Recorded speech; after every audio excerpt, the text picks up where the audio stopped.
ایک دفعہ عبادت کی نیت سے درود شریف پڑھ لیں۔ اللہم صلی علی محمد فی اول کلامنا، اللہم صلی علی محمد فی اوسط کلامنا، اللہم صلی علی محمد فی آخر کلامنا، کما صلیت علی ابراہیم وعلی آل ابراہیم انک حمید مجید۔ اللہم بارک علی محمد فی اول کلامنا، اللہم بارک علی محمد فی اوسط کلامنا، اللہم بارک علی محمد فی آخر کلامنا، کما بارکت علی ابراہیم وعلی آل ابراہیم انک حمید مجید۔ الحمدللہ وحدہ والصلاة والسلام علی من لا نبی بعدہ ولا نبوة بعده ولا رسول بعده ولا رسالة بعده، أما بعد فأعوذ بالله من الشيطان الرجيم، بسم الله الرحمن الرحيم، يا أيها الإنسان ما غرك بربك الكريم الذي خلقك فسواك فعدلك في أي صورة ما شاء ركبك، كلا بل تكذبون بالدين، صدق الله العظيم۔ وقال النبي صلى الله تعالى عليه وسلم، تركتكم على محجة بيضاء ليلها كنهارها لا يزيغ عنها إلا هالك، أو كما قال النبي صلى الله تعالى عليه وسلم۔ نہایت ہی زیادہ قابل احترام بزرگ اور دوستو، ابھی امام صاحب نے عشاء کی نماز میں پہلی رکعت میں جو سورت پڑھی ہے تو وہ تو اپنی تلاوت کر رہے تھے اور میں آیتوں میں گم کسی اور خیالات میں تھا، تو اللہ کی طرف سے دل میں بات آئی ادھر ادھر کی بات کیا کروں۔ جو ابھی بھی امام صاحب نے پڑھا ہے یا جو قاری صاحب نے ابھی بھی تلاوت کیا ہے، جیسے کہ آغاز میں سبحان الذی اسری بعبدہ لیلا من المسجد الحرام، بس اسی کے دائیں بائیں ارد گرد کچھ باتیں عرض کر دوں۔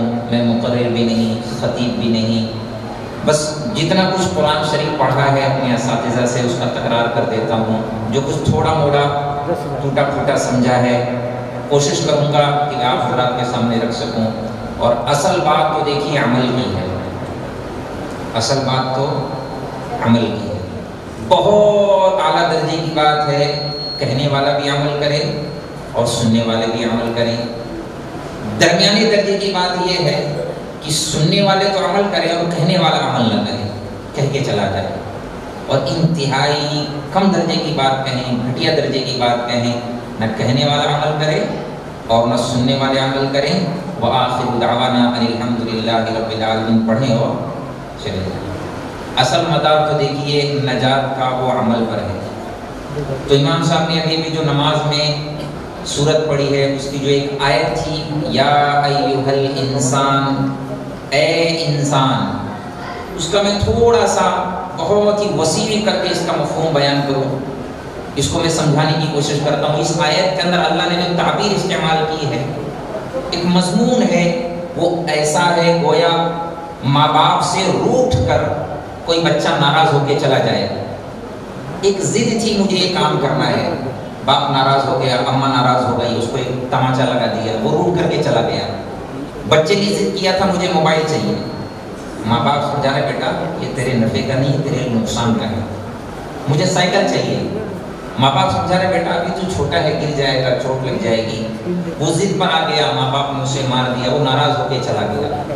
اب ممکن ہے یہ بچہ کہیں سڑکوں پر رات گزار لے، ہوٹل میں برتن مانج کے رات گزار لے، لیکن آپ بتائیں کیا ماں کو نیند آئے گی؟ آپ بتائیں کیا باپ کو نیند آئے گی؟ نیند نہیں آئے گی۔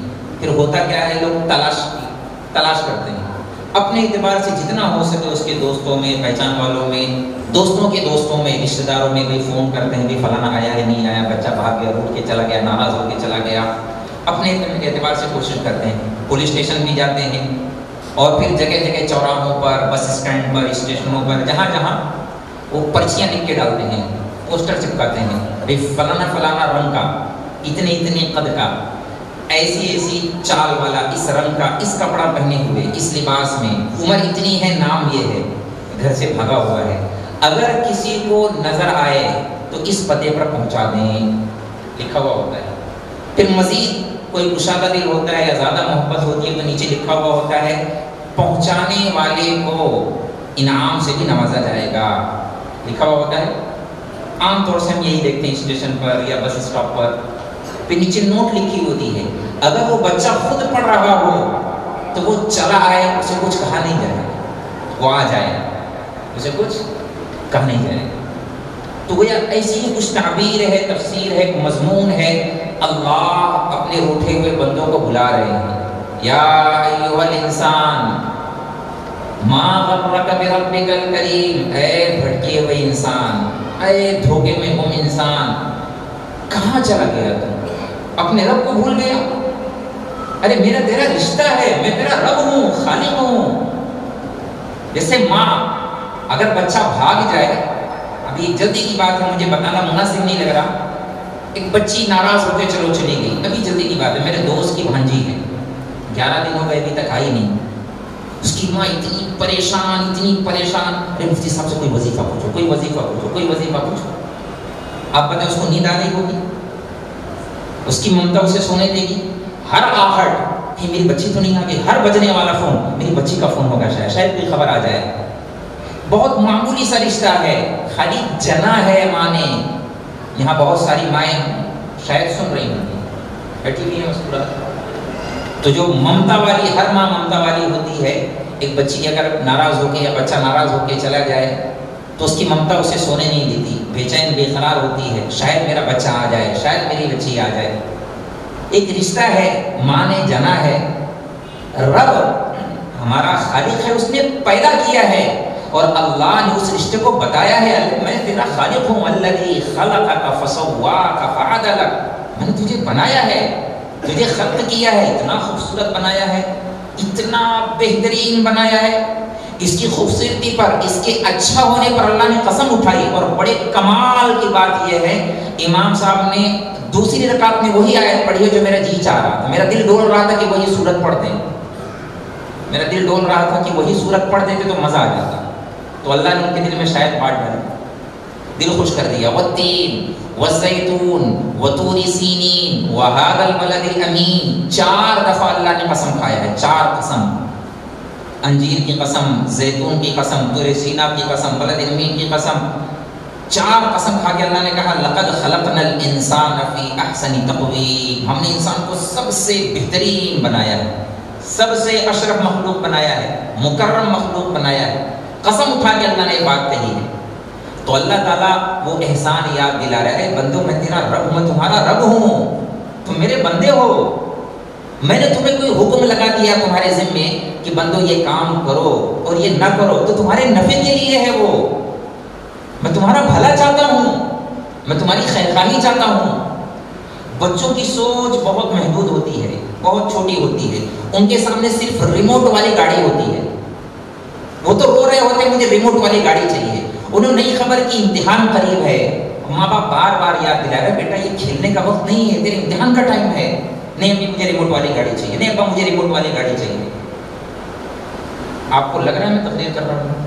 نہیں نا، میں واضح کر دوں میں مقرر نہیں ہوں، میں مقرر نہیں ہوں، میں بہت سیدھی سیدھی بات کرتا چلا جاتا ہوں۔ تو ریموٹ والی جو ہے گاڑی بچہ مانگ رہا ہوتا ہے، اچھا ماں باپ اس کی خیرخواہی کی بات کرتے ہیں، بیٹا امتحان میں پاس ہو جا تجھے بہت بڑی گاڑی دیں گے، اصلی والی گاڑی دلا دیں گے، اصلی والی سائیکل دلا دیں گے، موٹر سائیکل دلا دیں گے، انعام کا لالچ دیتے نہیں دیتے۔ اور ماں باپ ہوتے ہیں خیرخواہ ہوتے ہیں، اگر واقعی بچہ امتحان میں پاس ہو جائے تو ماں باپ اپنی وسعت سے زیادہ دلا دیتے ہیں۔ ایک دفعہ اپنے لیے عید کا کپڑا نہ پہنے، بچوں کے لیے 2 جوڑے سلاتے ہیں، میرے بچے ہیں، میری اولاد ہے، خیرخواہ ہوتے ہیں۔ تو رب نے بھی بڑا احسان کیا اور ہمیں جھجوڑ کر کے اپنی رحمت کو بہت وسیع کر کے کہا یا ایھا الانسان تو آ جا میرے بندے، کتنا ہی گناہ کر کے آئے گا تو آ تو صحیح، ایک دفعہ آ جا میرے در پہ آ جا اور بندگی کا سجدہ کر لے، تیرے سارے پچھلے گناہ معاف کر دوں گا، تو سچی توبہ کر لے، میری رحمتیں اسی لیے ہیں میں تجھے معاف کر دوں گا، تو توبہ کر لے۔ لیکن جیسی میں توبہ چاہتا ہوں ویسی کر، جیسا میں چاہتا ہوں۔ ایک ہماری والی توبہ ہے اور ایک اللہ توبہ کروانا چاہتے ہیں۔ ایک ہمارا آنا ہے اللہ کے در پر اور ایک اللہ جیسا چاہتے ہیں ویسا۔ ہمارا اللہ کے در پہ آنا یہ نوٹنکی ہوتی ہے، نوٹنکی، بہروپیہ، سمجھتے ہیں بہروپیہ؟ اور اللہ کہتے ہیں یہ بہروپیہ پر نہیں چلے گا، یہ نوٹنکی نہیں چلے گی۔ میرے ہیں آؤ تو میرے بن کے آؤ، پھر جانا نہیں پلٹ کے، پھر میرے ہو کر کے رہ جاؤ جیسا میں چاہتا ہوں۔ کب تک کے لیے؟ بس 60-70 سال کے لیے۔ اچھا، اس کی میں ایک چھوٹی سی مثال دے دوں۔ بہت سارے ہمارے دوست احباب جاننے والے متعلقین حج کے لیے جاتے ہیں اور عمرے کے لیے جاتے ہیں، تو حج کے اور عمرے کے کچھ خاص احکامات ہیں۔ احرام کا لباس پہنا جاتا ہے اور یہ والا لباس اتارا جاتا ہے، تو احرام کی کچھ پابندیاں ہوتی ہیں۔ تو مسئلے مسائل پوچھے جاتے ہیں، مفتی صاحب یہ ہو گیا تو یہ کیا کرنا، دم دینا پڑے گا نہیں دینا پڑے گا، بہت سارے مسئلے مسائل پوچھتے رہتے ہیں۔ تو میں صرف ایک ہی بات کہتا ہوں، بھائی بہت سارے مسئلوں کی ضرورت نہیں ہے۔ اسٹارٹ میں، ابتدا میں صرف اتنی نیت کر لیں، جب یہ والا لباس اتاریں تو یہ نیت کر لیں کہ اللہ اب موت تک کے لیے گناہوں کا لباس اتار دیا ہے، موت تک کے لیے فسق و فجور کا، نافرمانی کا لبادہ اتار دیا، موت تک کے لیے اب اطاعت والا، بندگی والا لباس زیب تن کر لیا ہے۔ یہ جو پابندی ہے تھوڑی دیر کی، یہ صرف تھوڑی دیر کی پابندی نہیں ہے۔ اللہ تعالیٰ یہ چاہتے ہیں کہ نوٹنکی مت کرو آ کر کے، تھوڑی دیر کے لیے تو پابندی، اور اس پابندی میں اتنا احتیاط کرتے ہیں، غلطی سے بھی اگر خوشبو لگ گئی تو فون کرتے ہیں مفتی صاحب دم تو نہیں دینا پڑے گا، اور یہاں 100 مرڈر کیا ہوتا ہے اور آگے بھی کرنے کا ارادہ ہوتا ہے، اس پر کوئی دم نہیں، کوئی سجدہ سو نہیں، کوئی کچھ نہیں، تو یہ ایک نوٹنکی ہو رہی ہوتی ہے۔ تو اللہ تعالیٰ کہتے ہیں یہ والا نہیں چلے گا، یہ والا آنا نہیں، تقوی کا لباس پہن کے آؤ، وَلِبَاسُ التَّقْوَىٰ ذَٰلِكَ خَيْرٌ، تمہیں ایسا کر کے بھیجوں گا جیسے آج پیدا ہوئے ہو، سارے گناہ معاف کر دوں گا۔ ورنہ ایک خالی پروگرام ہوتا ہے، بندہ یہاں سے نیت کر کے جاتا ہے، احرام کی چھوٹی چھوٹی پابندیوں کا بڑا خیال کرتا ہے، اور وہاں سے آنے کے بعد کہو یا وہیں کہو، آنے کے بعد پھر وہی ساری خرافات، پھر وہی آزادانہ زندگی۔ تو اللہ تعالیٰ کہتے ہیں یہ والا نہیں۔ بندہ مسجد میں آتا ہے، اللہ بلاتے ہیں حی علی الصلاۃ، حی علی الفلاح، بندہ آتا بھی ہے اور کہتا بھی ہے اللہ اکبر، اللہ سب سے بڑے ہیں۔ ادھر اللہ کی بڑائی اور مسجد سے باہر نکلے اللہ کے ساتھ لڑائی، سودی دستاویز پر سگنیچر کر دیا، لون پاس کرا لیا، گاڑی کا لون، گھر کا لون، زمین کا لون، اس کا لون۔ یہ تو میں مثال دے رہا ہوں، سودی کاروبار، نشے کا کاروبار، حرام کاروبار۔ اچھا نماز بھی پڑھتے ہیں، کمال کی بات تو یہ ہے نماز بھی پڑھتے ہیں، اور بڑے کمال کی بات مسجد میں چندہ بھی دیتے ہیں، اور اس سے زیادہ کمال کی بات حج بھی کرتے ہیں اور عمرے بھی کرواتے ہیں، اور ادھر نشے کا کاروبار کھلا ہوا ہے۔ تو بڑا عجیب سا اللہ کو ماننا ہے، بہت عجیب و غریب سا کھچڑی سی بنا رکھی ہے۔ اللہ کہتے ہیں یہ والا نہیں چلے گا، ایسا نہیں، ایسا نہیں، پورے پورے میرے بن کے آؤ۔ یا ایھا الذین آمنوا آمنوا باللہ ورسولہ والکتاب الذی نزل علی رسولہ والکتاب الذی انزل من قبل ومن یکفر باللہ وملائکتہ وکتبہ ورسلہ والیوم الآخر فقد ضل ضلالا بعیدا۔ اے ایمان والو، ایمان لاؤ۔ اللہ تعالیٰ ایمان والوں ہی سے کہہ رہے ہیں کہ ایمان لاؤ۔ جیسے یہ ایسا ہی جیسے میں آپ حضرات سے کہوں اے نذیریہ مسجد میں بیٹھے ہوئے لوگوں مسجد میں بیٹھ جاؤ، تو ایک سوال ہوگا کہ ہم پہلے ہی سے مسجد میں بیٹھے ہوئے ہیں اور ہم ہی کو مسجد میں بیٹھنے کے لیے کہا جا رہا ہے، ہم تو بیٹھے ہوئے ہیں۔ اگر یہ بات ان سے کہی جاتی جو باہر ہیں، اے مسجد کے باہر والوں مسجد کے اندر آ کے بیٹھ جاؤ، ایمان والوں سے اللہ کہہ رہے ہیں اے ایمان والو ایمان لے آؤ۔ اس کا مطلب کیا ہے؟ اللہ کہتے جیسا میں چاہتا ہوں ویسا ایمان لاؤ، جیسا میں چاہتا ہوں۔ تو سوال ہے اللہ آپ کیسا ایمان لانا چاہتے ہیں؟ ہمارا والا ایمان ایسا ہے نماز بھی اور جھوٹ بھی، ہمارا ایمان ایسا ہے نماز بھی اور غیبت بھی، ہمارا ایمان ایسا ہے روزہ بھی اور غیبت بھی۔ روزے میں کھانا پینا تو منع ہے، لیکن ڈیلی 100-200 کلو گوشت مسلمانوں کا کھا لیا جاتا ہے روزے میں۔ بلکہ میں قسم کھا کے کہہ سکتا ہوں یہ بات چونکہ قرآن کی ہے، قرآن کی یہ بات ہے، جتنا زیادہ یقینی یہ بات ہے کہ ہم گوشت کھا لیں اور روزہ ٹوٹ جاتا ہے ظاہر چکن مٹن کھانے سے، اس سے زیادہ یقینی بات ہے اگر کوئی بندہ غیبت کرتا ہے تو اپنے مردار بھائی کا گوشت کھاتا ہے۔ یہ نص ہے قرآن کی، اَيُحِبُّ أَحَدُكُمْ أَن يَأْكُلَ لَحْمَ أَخِيهِ مَيْتًا فَكَرِهْتُمُوهُ، یہ قرآن میں اللہ نے کہا، یہ کوئی افسانہ نہیں ہے۔ یہ کوئی قصے کہانی نہیں ہے، یقیناً ایسا ہی ہے۔ جس نے غیبت کیا اس نے اپنے مردار بھائی کا گوشت کھایا، یقیناً کھا لیا۔ اب وہ خالی نظر نہیں آ رہا ہے، چونکہ نور ایمانی نہیں ہے، وہ بصیرت نہیں ہے، وہ تقوی کا نور نہیں ہے۔ اگر اللہ وہ نور دے دیں تو اللہ نے دکھلا بھی دیا ہے لوگوں کو۔ اب یہ علماء حضرات سمجھیں گے کچھ اشارہ ہے، بہت ساری تفصیلات میں جائیں گے تو موضوع سے ہٹ کے ہو جائے گی بات۔ بہت سارے تقوی کا نور رکھنے والوں کو اللہ نے گناہوں کو جھڑتا ہوا دکھایا ہے، دیکھ کر کے بتا دیتے کہ فلانا گناہ جھڑ رہا ہے، فلانا گناہ جھڑ رہا ہے۔ جن کے اندر تقوی کا نور ہوتا ہے تو یقینی باتیں ہیں، گناہ کے اثرات ہوتے ہیں، نحوستیں ہوتی ہیں۔ تو ادھر روزہ بھی ہے، ادھر گوشت کا کھانا بھی ہے، غیبت کر کر کے ادھر حج بھی ہے، بیت اللہ کا طواف بھی ہے، کعبے کا طواف، اور کعبے کا طواف کرتے کرتے بیت اللہ توڑنے سے بڑا گناہ بھی ہے۔ ایک مسلمان کی عزت اللہ کی قسم اللہ نے کھا کے کہی ہے، اللہ کی قسم بیت اللہ سے زیادہ ہے اس کی عزت کی، اس کی جان کی، اس کے مال کی۔ اس کی بہن ایسی، اس کی اماں ایسی، اور فلانا ایسا اور فلانا ایسا۔ یہ عزت کے لٹیرے ہوتے ہیں، انہیں احساس نہیں ہوتا کہ وہ کیا کر رہے ہیں۔ یہ جو زبان سے نکلا ہوا بول ہے بہت زیادہ وزنی ہوتا ہے، ترازو میں بہت زیادہ وزنی ہے۔ تو اللہ کہتے ہیں وہ والا ایمان نہیں جو تم لائے ہو، جیسا میں چاہتا ہوں۔ تو اللہ کیسا ایمان چاہتے ہیں؟ کما آمن الناس، ایسا ایمان لاؤ جیسے میرے صحابہ لائے ہیں، جیسے صحابہ ایمان لائے ایسے ایمان لاؤ۔ تو صحابہ کا ایمان کیسے؟ سب سے ٹاپ لیول کی جو فہرست بنتی ہے صحابہ کی، سب سے پہلا ایمان لانے والا آپ نے نام سنا ہی ہوگا، سیدنا صدیق اکبر رضی اللہ تعالی عنہ۔ سب سے اعلیٰ درجے کا ایمان، سب سے بڑے صحابی، سب سے پہلے درجے کے صحابی، اور سب سے اخیر درجے کے صحابی حضرت جوہینہ رضی اللہ تعالیٰ عنہ۔ ان کا نام بھی جوہینہ اور قبیلہ بھی جوہینہ۔ تو اول صحابی سے لے کر اخیر صحابی تک کسی بھی ایک صحابی جیسا ایمان اگر بنا لیا، اعمال بنا لیے، اللہ نے فرمایا ہم کامیاب کر دیں گے۔ اب ایمان کا مطلب کیا ہے، میں آپ کو تھوڑا سا وضاحت کے ساتھ عرض کرتے ہوئے چلوں۔ ایمان کا مطلب کیا ہے، مفہوم کیا ہے؟ ایمان کہتے ہیں یقین کرنے کو، یقین کرنے کو۔ مثال، ایک پیالے کے اندر زہر ہے، ایک پیالے کے اندر شربت ہے۔ اب جس بندے کو یقین ہے کہ اس کے اندر زہر ہے وہ پیے گا؟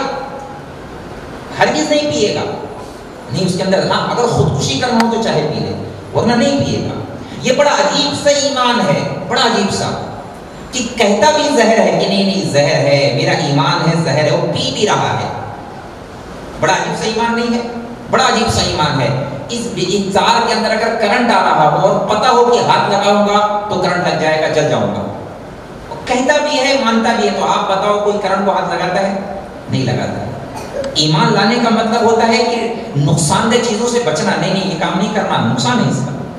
فرق صرف اتنا ہے باریک سا کہ گناہ کرنے کی جو نحوستیں ہیں، جو عذاب ہے، وہ فوری طور پر نہیں ہے، ورنہ ہے وہ سارا نقصان ہونے والا ہے آگے، وہ ساری پکڑ آگے ہے۔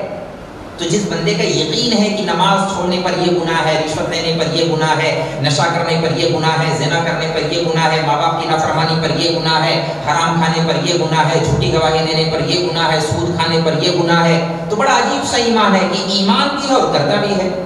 اسے پتا ہے کروڑوں سال جہنم میں جلایا جاؤں گا، پھر بھی کرتا ہے۔ تو یہ کون سا والا ایمان ہوا؟ ہاں پھر چونکہ یہ زیادہ ہوشیار لوگ ہیں ہمارے یہاں، اس دور کے اندر ذرا زیادہ ہوشیاری آ گئی ہے۔ ایک آیت کا غلط مفہوم اور غلط سہارا لیا جاتا ہے، ان اللہ غفور رحیم۔ اس آیت کا غلط مفہوم سمجھایا گیا ہے، کہہ لو یا سمجھ لیا گیا ہے۔ اللہ غفور رحیم ہونے کا یہ مطلب سمجھ لیا گیا ہے کہ اب آزاد ہیں، جو مرضی کرو، اللہ پچھلے سارے گناہ معاف کر دیں گے، کوئی ٹینشن لینے کی، کچھ کرنے کرانے کی ضرورت نہیں ہے، جتنا کر سکتے ہو سہولت سے کرو، باقی کوئی ٹینشن لینے کی ضرورت نہیں، اللہ سارے گناہ معاف کر دیں گے، آرام سے سہولت سے، جتنی نماز پڑھ سکتے ہو پڑھو، فجر نہیں پڑھ سکتے کوئی مسئلہ ہی نہیں، کوئی مسئلہ نہیں، اللہ معاف کر دیں گے، حج کر دیں گے، پچھلے سارے گناہ معاف۔ یہ بڑا غلط تصور ہے، بڑا غلط مفہوم ہے۔ اس آیت کا یہ مفہوم نہ نبی نے سمجھایا، نہ صحابہ نے سمجھا، نہ اولیاء اللہ نے سمجھا، کسی نے نہیں سمجھا۔ یہ ہمارے زمانے میں پتہ نہیں کہاں اندھیروں میں پڑھ لیا گیا، سمجھ لیا گیا ہے۔ یعنی شریعت کو اس لفظ کی وجہ سے ایسا ہلکے میں لے لیا گیا ہے۔ اللہ کا وہ قانون جو اللہ نے قرآن میں بتایا، امام صاحب نے نماز میں پڑھا، ان الابرار لفی نعیم وَإِنَّ الْفُجَّارَ لَفِي جَحِيمٍ کہ نیکوکاروں کو اللہ جنت دیں گے، بہت بڑی نعمت، اللہ کا مہمان کھانا، اور فاسق فاجر کو اللہ جہنم میں داخل کریں گے جو اللہ کا قید خانہ ہے۔ یہ اللہ کا قانون ہے، دو الگ الگ اللہ نے نظام بنا دیے ہیں، ماننے والوں کے لیے الگ ہے اور نافرمانوں کے لیے الگ ہے۔ اب ایک بندہ نماز نہ پڑھے، وہ کہے اللہ غفور الرحیم ہے تو چلے گا؟ ایک بندہ سود لے، کہے اللہ غفور الرحیم ہے، چلے گا؟ ایک بندہ نشے کا کاروبار کرے، نشہ بیچے، بچوں کی زندگیاں برباد کر دے، اللہ غفور الرحیم ہے، چلے گا؟ یعنی یہاں ہم اپنے آپ کو تسلی دے لیتے ہیں، اللہ کہتے ہیں تم نے کہاں پڑھ لیا ہے بھائی، یہ کیا سمجھ لیا ہے، پوری شریعت کا کھلواڑ بنا دیا ہے۔ ہرگز ایسا نہیں چلے گا۔ اللہ غفور رحیم ہونے کا مطلب یہ ہے جتنا ہو سکے کر جاؤ، جتنا ہو سکے اعمال کر جاؤ، اور جتنا ہو سکے گناہوں سے اپنے آپ کو بچا لو، پھر اللہ سے مانگو اے اللہ جو کچھ کمی بیشی رہ گئی ہے، جو جانی انجانے میں ہو گیا ہے، اللہ معاف کر دے۔ یہ اس کا صحیح مفہوم ہے۔ اسی مفہوم کو اللہ کے نبی نے سمجھا اور صحابہ کو سمجھایا، لہذا صحابہ کی ساری زندگی ایسی ہی ملے گی، بڑے بڑے سارے خیر کے اعمال کرتے رہے اور سارے گناہوں سے، چھوٹے چھوٹے گناہ سے بھی بچتے رہے اور روتے بھی رہے، روتے رہے اے اللہ، پھر بھی اپنی نیکیوں کو گناہ تصور کر کے روتے رہے، اے اللہ گناہ معاف کر دے، اے اللہ معاف کر دے، اے اللہ معاف کر دے، اور پھر اللہ کو پیارے ہو گئے۔ اب بات ہے ہماری اور آپ کی، ہم اور آپ اہل ایمان ہیں، ایمان والے ہیں۔ اللہ کہتے ہیں ایسا ایمان لاؤ جیسا میں چاہتا ہوں۔ معراج کا واقعہ ہے، اس میں اتنی لمبی تفصیل ہے، بیت اللہ سے بیت المقدس، پھر اور اوپر آسمانوں میں، اس کا میں تھوڑا سا پس منظر بتا دیتا ہوں۔ یہ معراج کا واقعہ اللہ نے کیوں ظاہر فرمایا، اس کی وجہ کیا بنی؟ یہ اللہ کی سنت رہی ہے ہر زمانے میں، پہلے زمانے سے آدم علیہ السلام سے لے کر جناب رسول اللہ صلی اللہ علیہ وسلم تک، ہر زمانے میں اللہ نے اس امت پر بڑا احسان فرمایا، نبیوں کو بھیجا ہی اس لیے کہ اللہ کا قانون سمجھا کے آئیں، اللہ کی شریعت بتا کے آئیں، اللہ کا نظام بتا کے آئیں۔ تو نبی آ کر کے سمجھاتے رہے کہ دیکھو بھائی اللہ کی بات مان لو، اللہ کو پہچان لو، اللہ کی بندگی کر لو، اللہ کی اطاعت کر لو، اللہ کی بات مان لو، اس کے بدلے میں کیا ہوگا؟ اس کے بدلے میں اللہ جنت دیں گے، نہیں مانو گے تو اللہ ناراض ہوں گے، اس کے بدلے میں اللہ جہنم دیں گے۔ اب دو طبقہ ہو گیا ہر زمانے میں، ایک طبقہ وہ تھا جو باتیں مان لیتا تھا، جو تھوڑا موڑا تھا، ہر زمانے میں ماننے والے تھوڑے رہے اور نہ ماننے والے بہت رہے، اور ایک طبقہ وہ ہوتا تھا جو نہیں مانتا تھا بلکہ اس سے بھی زیادہ مذاق اڑاتا تھا اور تکلیف پہنچاتا تھا، مذاق اڑاتے تھے، جتنا ہو سکتا تھا نبیوں کو تکلیف دیتے تھے۔ اچھا دیکھو میں دو چیزوں کی وضاحت کروں، ایک چیز ہے اللہ کی قدرت اور ایک چیز ہے اللہ کا قانون، دونوں میں بہت فرق ہے۔ اللہ کی قدرت اور اللہ کا قانون دونوں میں بہت فرق ہے۔ اللہ کو اتنی قدرت ہے، اتنی زبردست قدرت ہے، وہ جو چاہے اللہ کر دے، اللہ کسی چیز کے پابند نہیں، کسی چیز کے پابند نہیں۔ اللہ نے دنیا میں انسانوں کو پیدا کیا، ان کی ہدایت کے لیے اللہ نے نبیوں کو بھیجا ہے۔ اللہ اگر ہدایت دینا چاہتے ہیں اللہ، اور اللہ اگر اپنی قدرت سے ہدایت دینا چاہتے ہیں، وَلَوْ شِئْنَا لَآتَيْنَا كُلَّ نَفْسٍ هُدَاهَا، اللہ سب کو ہی ہدایت دیتے تھے آنن فانن، کوئی روک سکتا ہے اللہ کو؟ کوئی نہیں، بلکہ میں کہتا ہوں زیادہ اضافے کے ساتھ کہہ رہا ہوں، اللہ سارے انسانوں کو ہی نبی بنا دیتے، چلو بھائی ہر انسان نبی ہوتا، تو کیا مشکل تھا اللہ کے؟ سب کو اللہ فرشتہ بنا دیتے، اللہ نے اتنے سارے فرشتے بنائے ہیں، اللہ سب کو ہی فرشتہ معصوم بنا دیتے، اللہ کر سکتے تھے، لیکن اللہ نے ایک نظام بنایا، کچھ کو فرشتے بنائے، کچھ مخلوقات کو اللہ نے انسان بنایا، ان میں سے اللہ نے رسول چنے، پیغمبر چنے، انتخاب کیا انسانوں کا اور نمونہ بنایا، اور انہیں سبب کے درجے میں محنت کا مکلف بنایا، پابند بنایا، کہ انبیاء کی جماعت انسانوں پر محنت کرے ہدایت والی، اور کو سمجھائے جا کر نبی سمجھاتے رہے بھائی اللہ کو پہچان لو، اللہ کی بات مان لو، اللہ کی بندگی کرو، چھوڑ دو یا نافرمانی والی راہیں، لوٹ آؤ اللہ کی طرف، اس کے بدلے اللہ راضی ہو جائیں گے، جنت دیں گے، نعمتیں دیں گے، بہاریں دیں گے۔ یہ سمجھانے والا نظام چلایا۔ اللہ کو قدرت تھی، اللہ ایک دم سے ہدایت دے دیتے، لیکن سنت اللہ کی یہ رہی ہے، اللہ محنت کا پابند بناتے ہیں، محنت کرنی پڑتی ہے۔ اچھا دوسری مثال دے دوں، اللہ کو قدرت ہے، اللہ دنیا میں بسنے والے سارے انسانوں کو آسمانوں سے پیدا کر دیتے براہ راست، بغیر ماں باپ کے اللہ پیدا کر دیتے۔ اللہ نے کیا ہے، اللہ کو قدرت ہے۔ دلیل کے طور پر آدم علیہ السلام بغیر ماں باپ کے پیدا کیا، عیسیٰ علیہ السلام بغیر ابا کے پیدا کیا۔ اور قرآن میں ایک لمبی چوڑی تفسیر ہے، وَاذْكُرْ فِي الْكِتَابِ مَرْيَمَ إِذِ انتَبَذَتْ مِنْ أَهْلِهَا مَكَانًا شَرْقِيًّا فَاتَّخَذَتْ مِنْ دُونِهِمْ حِجَابًا فَأَرْسَلْنَا إِلَيْهَا رُوحَنَا فَتَمَثَّلَ لَهَا بَشَرًا سَوِيًّا۔ میں بہت ہی بھاگتے بھاگتے عرض کروں، مریم علیہ السلام حاجت کے لیے گئی ہوئی تھی، فرشتہ آیا انسانی شکل میں، دیکھ کر کے گھبرائی، کہ میرے پاس نہیں آنا، میرے پاس نہیں آنا۔ کہا ڈرو نہیں، انما انا رسول ربک لأہب لک غلاما زکیا، میں انسان نہیں، میں فرشتہ ہوں، میں اللہ کی طرف سے آیا ہوں بچہ دینے کے لیے۔ کہا بچہ؟ انا یکون لی غلام لم یمسسنی بشر ولم اک بغیا، مجھے کیسے بچہ ہوگا؟ اب دو راستے ہیں اولاد کے، ایک جائز راستہ ہے اور ایک حرام راستہ ہے۔ میرا نکاح نہیں ہوا، میں کوئی بچلن عورت نہیں، بد کردار نہیں، تو میرے اولاد کیسی ہوگی؟ مجھے کسی مرد نے چھوا نہیں۔ تو کہا قال كذلك قال ربك هو علي هين ولنجعله آية للناس ورحمة منا وكان أمرا مقضيا فحملته فانتبذت به مكانا قصيا۔ ایک لمبی چوڑی تفصیل ہے۔ جبرائیل علیہ السلام نے پھونک مارا فرشتے نے، ایک دم سے 9 مہینے کا حمل تیار، فوراً، وہ ترتیب نہیں، وہ مرحلہ نہیں گزرا، فوراً 9 مہینے کا حمل، اور فوراً ہی درد سے، فوراً اور فوراً ولادت، اور فوراً سارا وہ نظام اللہ نے کر کے دکھایا۔ یہ قرآن ہے۔ اللہ چاہتے تو سارے انسانوں کو ایسے ہی پیدا کر دیتے، بغیر ماں باپ کے یا بغیر باپ کے یا بغیر ماں کے، کر سکتے تھے، لیکن اللہ نے ایک نظام چلایا ہے، ایک خاص مخصوص مرحلے سے گزار کر، ایک نکاحی رشتے کے ذریعے سے خاص دور سے گزار کر اللہ نے دنیا میں انسانوں کو بھیجا۔ یہ اللہ کا قانون ہے اور وہ اللہ کی قدرت ہے۔ اللہ یہ بھی کر سکتے تھے، نبی علیہ السلام کو بھی اللہ نے اسی راستے سے دنیا میں بھیجا اور وفات کے راستے سے، انتقال کے راستے سے اپنے پاس بلایا ہے۔ بلایا نہیں بلایا، موت آئی ہے، موت آئی ہے، رسول اللہ پر بھی موت آئی ہے۔